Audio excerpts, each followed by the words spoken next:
Call this meeting order. Time now is 6:15. Benches, Finance and Justice, Land, Natural Resources, Cultural Preservation Joint Committee.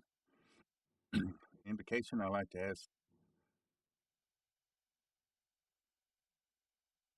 Representative Golden if you would offer that for us this evening.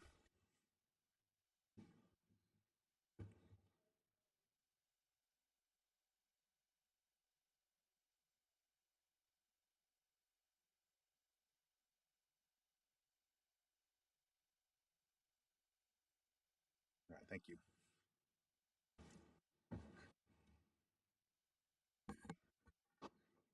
Roll call. Legislative Clerk Tracy Wade. Randall Hicks, Here. Thomasine Halla Osborne, Present. Patrick Freeman Jr., Sandra Golden, Present. Mark Randolph,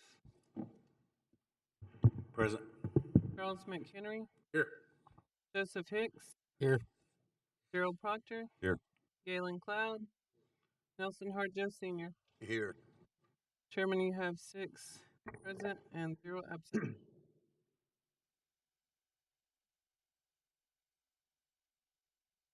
Six present and 0 absent. Yes. Gosh, I'm sorry, 10 present, 0 absent. 10 present, 0 absent. Establishes a quorum. Any business conducted this evening will be official. Next we have is approval of minutes for February 22nd, 2022. Chairman, I make a motion that we approve the minutes with any changes necessary.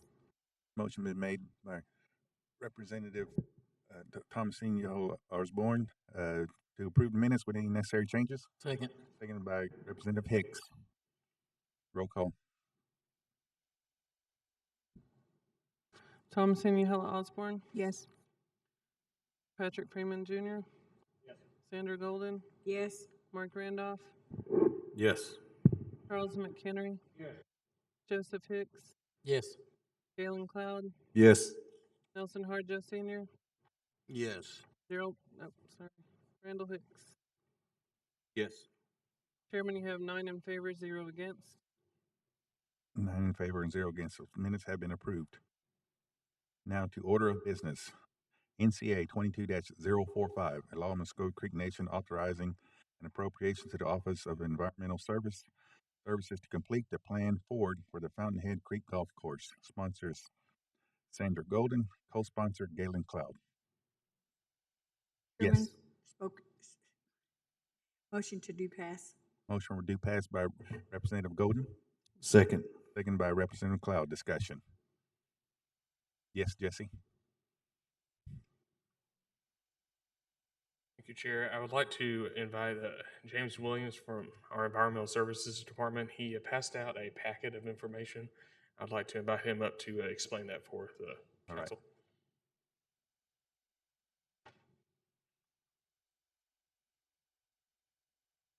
I think Mr. Allen got the memo because dressed just like me today. James Williams, Director of the Environmental Services for the Muskogee Creek Nation. And this is a subject that arose last year at the Fountainhead Golf Course. We were notified in May last year of a potential site that had some different pesticides and chemicals in it.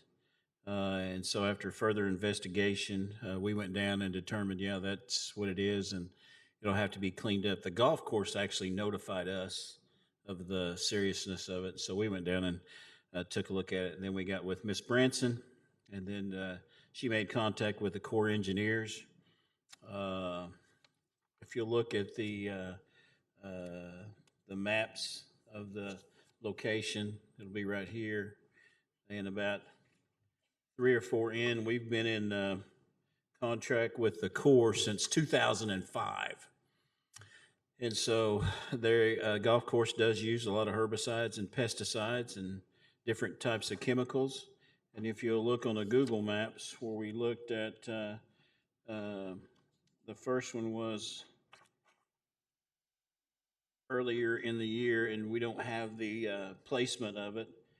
In March of 2012, the pit wasn't there, but in September of 2012, you see that the pit is there.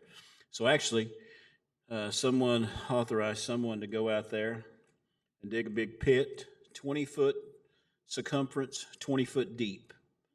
And that's where they threw all their old chemicals, pesticides, herbicides, just trash. And it's taken it that long to fill up and then start running over. We've had on the second, on this page right here, if you can tell, this diagram right here, where the pit overflowed last year and it's starting to kill off the trees. So it's getting to be to the point where we're going to have to do something about it, but we did have to notify the Corps.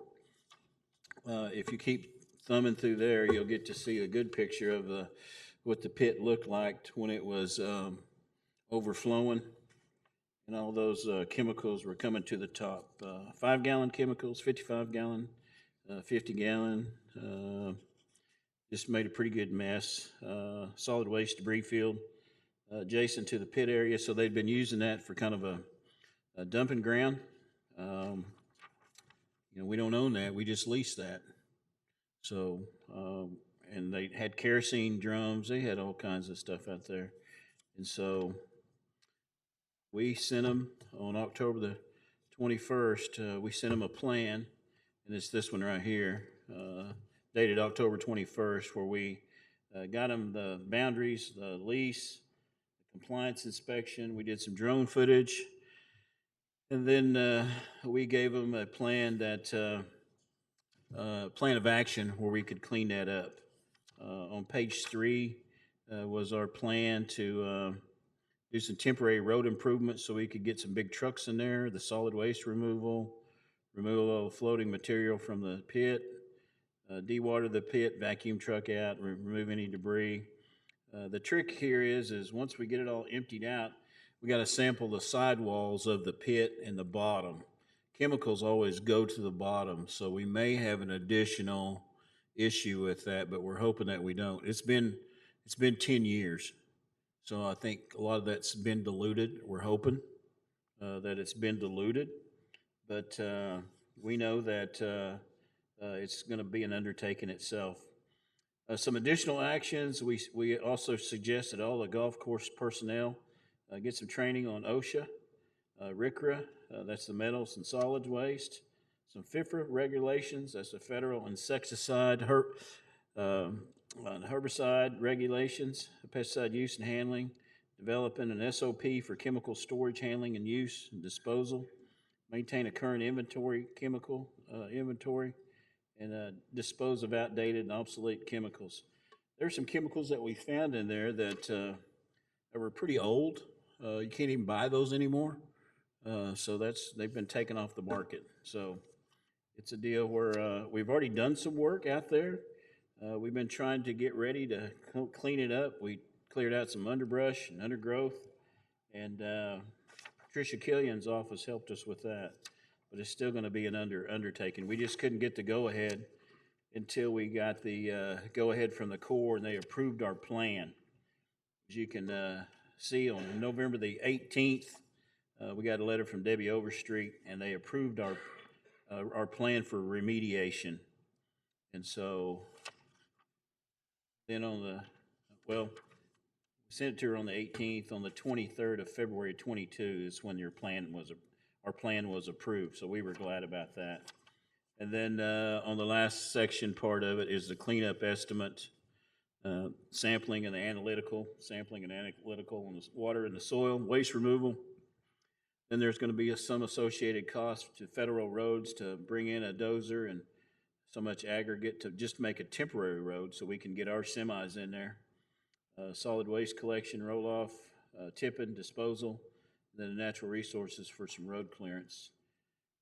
It's going to be close to $120,000. We estimate about $118,000 ought to get it. $118,581 is a pretty good estimate.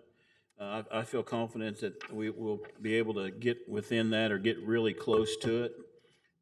It's a deal where the Corps is willing to work with us since we'll do a voluntary cleanup. It's a voluntary cleanup. They could have came in with their their guy and assessed us a big fine. And then we still have to clean it up. So, but by this way, putting our best foot forward, we're saying that we're going to clean this up and we're not going to let this happen again. I think they was under some misguided direction back in 12 when they built that, instead of just disposing of it the proper way. We're planning to work with them on disposing it, and so hopefully this won't happen anymore. I mean, it's a nice place down there. We need to keep it as pristine as we can, and I think it's something that we can do and do correctly. But with the council's guidance, and hopefully we can get that done. All right, thank you. Thank you, Mr. Williams. Representative Randolph. I'm trying to understand our relationship over there. So we lease the land, Yes. but we're responsible Yes. for keeping everything up. Yeah, we leased it in 2005, and in the lease it says that we won't contaminate, we won't destroy a bunch of trees. Even if we cut down a tree over there, we have to let them know. If a tree falls on a fairway, we have to let them know that we're going to cut that tree up. Yeah, we can't dispose anything on there. Who did this? Who contaminated it? You know, I really couldn't tell you. I mean, I was around in 2012, but I really wasn't associated that close to us with doing inspection, like a regular pesticide inspection. We started doing inspections probably down there 5 or 6 years ago, and we knew there was a problem, but nobody said a word about that pit in the back. You know, we walked the property. It's pretty off of the furthest north fairway, so it's north of there, and you got to know where you're going. So it was hit out pretty good, and so nobody ever told us about that until we got that drone footage, and boom, there it is. It was right there. So I'm not sure who was actually running it then or anything. I have no idea. I don't really remember, but somebody made a bad call on telling them to do that. You know. Thank you. Thank you, Chairman. All right, thank you. Any more questions, comments? Chairman Thomasine. Yes, go ahead. Mr. Williams, you referred to they and them. Who are you referring to? You mean like when I said the Corps or something, or You just said they and them. whoever was working there? I mean, I don't really know who was working. I don't know any specific names or anything. I just whoever was, I should say, the employees of the golf course or whoever was working down there, because they had to bring in an excavator and it was huge. So, I mean, it was a huge excavator, and it had to have a 20-foot reach to make a 20-foot diameter and 20-foot deep. So you don't find those every day. You know, I mean, that was a big piece of equipment. So somebody had to semi it in there, roll it off a trailer, dig that big pit. It took them a while, then put it back in, and then leave. So that probably cost a little bit of money. I mean, So the employees of Fountainhead. I would assume that. I'll just say that. Let me just clarify, and I would say that it's some employees of the Fountainhead Golf Course at the time. Thank you, sir. Yeah, because none of the people that I've visited with here recently were even working. Nobody was working at that time. But it was something that got started, and then it's kind of like a trash dump. You find somewhere on somebody's property, well, pretty soon everybody gets to using it, and that's what happened. Everybody got to using it. So. Thank you. Thank you, Chairman. All right, thank you. Yes. Representative McHenry. I would like to ask, on this map here, it looks like there's other dump sites along that. Would I be wrong No, for assuming that? Or you'd be saying that? correct. You'd be correct. Is that going to be part of this cleanup too? It'll be part of that cleanup. Some of it was, because we don't know how much we've added to that. Mm-hmm. You know, since we were there in 05, since we got started in 12, that's when the big pit we started going back, and it started before 05. Yeah. But we just seen it back there, and so we just got, I say we, but I guess the country club employees just kept taking their trash back there instead of paying a trash service to come get it. So it was kind of a self-inflicted on the nation itself, you know, so. I have another question. So after this cleanup, there are already plans and such to already for the chemicals and such like that, that are already being taken care of and disposed of in a? Yeah, we've already got a plan for that, and it'll cost them a little bit of money, and I'm sure that's what they didn't want to pay as a monthly fee or charge, but that's just what they're going to have to do. All right, one more question. Sure. On these roads and on these paths, are these like irregular roads, or are they gated roads, or are they just kind of like roads you go out in the country and you find a trail and you go and then you start dumping stuff? That's what it is. And so in order for us to get our big trucks and semis and equipment in there, we're going to have to bring in a little aggregate. We're going to have to build it up. We were hoping we could get it before the rain start, but now it doesn't look like we're going to make it. But yeah, there's an access point on the other part of the golf, where the golf course ends, and there's a pavement. But then once the pavement ends, you can open the gate and then you can go on in. Usually it's just been like almost a golf cart trail type thing. So to get to there, we've had to trim some brush, and we're planning on making a temporary road so we can get some semis in there. Got to get a tank truck in there. After those roads are cleared and after their things are hauled off and it's all made back to pristine condition, then are the roads going to be shut down, blocked off? Yes. Yeah. We may pick some of our aggregate up and take it back, but that's just part of it. They probably need some anyway, but they won't need that much of it. But all the trucks coming in and out, you're going to need something. Mm-hmm. All right. Thank you. Thank you. All right, Representative Golden. Yes, thank you, Chairman. Mr. Williams, you have a plan on how you're going to clean it all up, and obviously people do know where it is because somebody's been using it, even though we don't know who's been using it.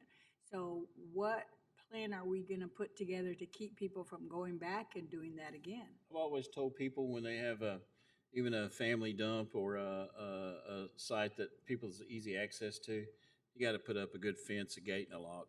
And that's on there on that back side. So the only people that had actually access to that was golf course employees. So, that other gate's been chained and locked. We do have it open right now so we can get some of our equipment in there, but they had to open it for us. That's the gist of it. All right, Jesse. I follow up on Representative Golden's comment. So I've been speaking with the Attorney General, and we are going to do an investigation. Obviously, we could go back in time and not have employees do this. We obviously would not want that to happen. This is it began in 2012. It was before I even worked for the nation. But I've been speaking with her, and we're going to go back as far as we can to see how this all started. With James Williams and their environmental staff, we're trying to implement those proper disposing processes throughout the nation so that we can take care of our own property. We got to be responsible for that. If we're enforcing that on other people within the reservation, then we need to be responsible for our own properties as well. We got to be a good example of that. So on the advice of Attorney General, we're going to investigate and see where we can come up the cause of all this. So. All right, thank you. Yes, Representative Hicks. Thank you, Chairman. Mr. Williams, thank you for your due diligence and willingness to take care of this matter. It's shameful that we actually have to go and do this. Now we're pulling $120,000. I don't know what funding source we're going to use to clean up some management's poor decision, and it's very, very aggravating to me. Probably the rest of the council, I can't speak for them, but we're pulling $120,000 away from a different program or some kind of source to do somebody's poor decision. After we get it, if it does get approved and we get it cleaned, I hope we do something with our employees there, because you're right, Mr. Williams. I'm sure staff knew, because I do go out there and play golf, and on hole number 4, you can actually see a trash pile just right there next to the course. And this is something that the nation leases or owns or whatever, and it's a reflection on Muskogee Creek Nation. And I hate it. I honestly hate it. So, anyway, like I said, I appreciate you and your department going out and doing this and willing to do it. Not only this, what's the latest on the lagoons? That's an issue too, is it not?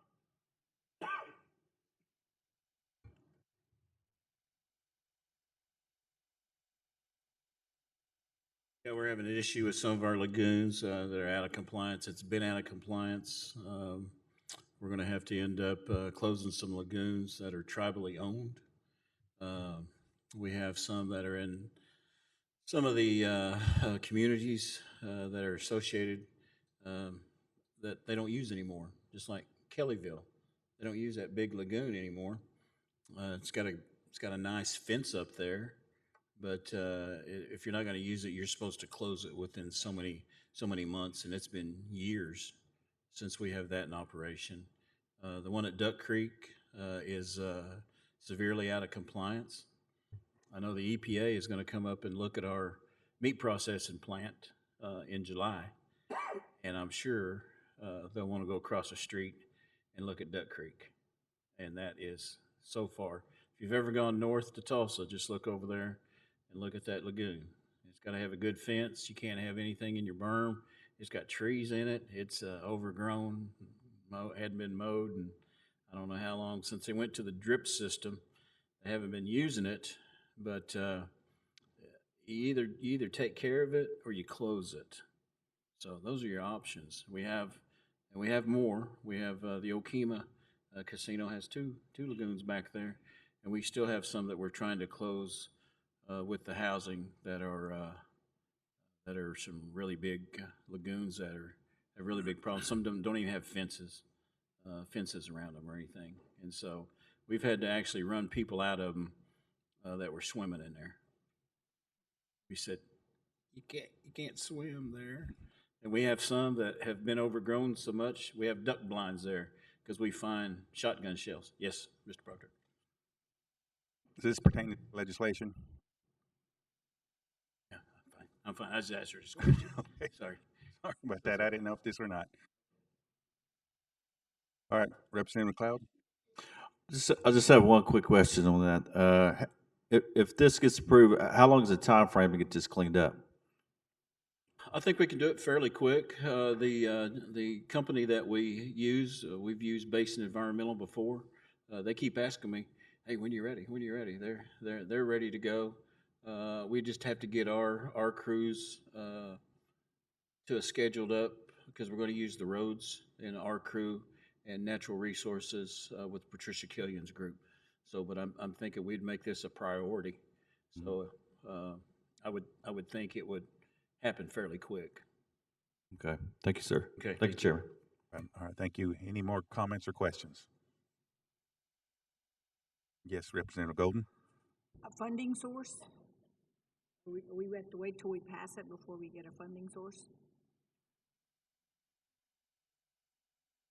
Yes, we'll have to pass it before we identify the funding source.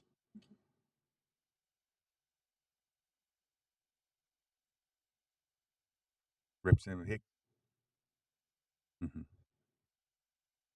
Any more questions or comments?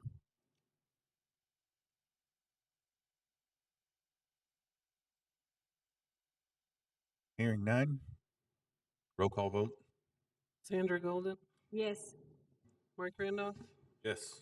Charles McHenry, Yes. Joseph Hicks, Yes. Galen Cloud, Yes. Nelson Harjo Sr., Yes. Randall Hicks, Yes. Thomasine Hella Osborne, Yes. Patrick Freeman Jr. Chairman, you have 9 in favor, 0 against.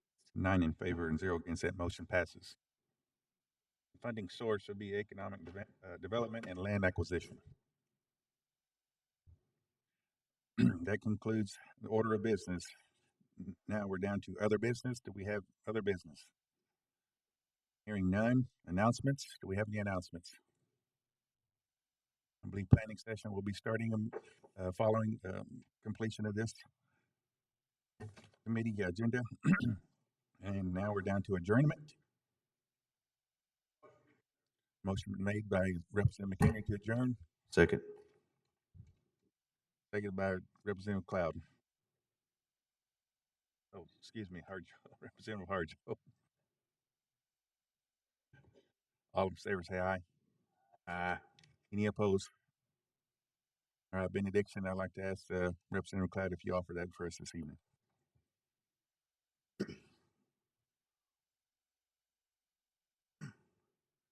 Wadi the Hanyawadi, Puski, Hallelujah Legitsat. Muzanetra Hanyawad, Bunwiletitsa, Marata Hili Dundo.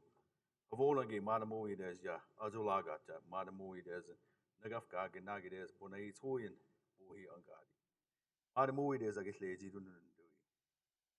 Don't wait ya, Ishti Muskogee do yadi, Nagi, Tahiziat, Nagi des Bumbi Dagi des Fulaga, Madamui des in Hilahana, Marata Agislezi, Avigi Oven, Marata Abegi Dundui. Nagi Omaga that him, Jimmy that Bumitsa, Marata, Mado that Chigeze Dundui. Ya Hanyuata, Jugabeleza that Fulaga. Madamui des and Hanyuat Fulaga, Marata, Hilido his Agayata, Hanyuadi, Nagi, Omaga that Bumiat, Mado that Chigeze. Meeting adjourned at 6:41.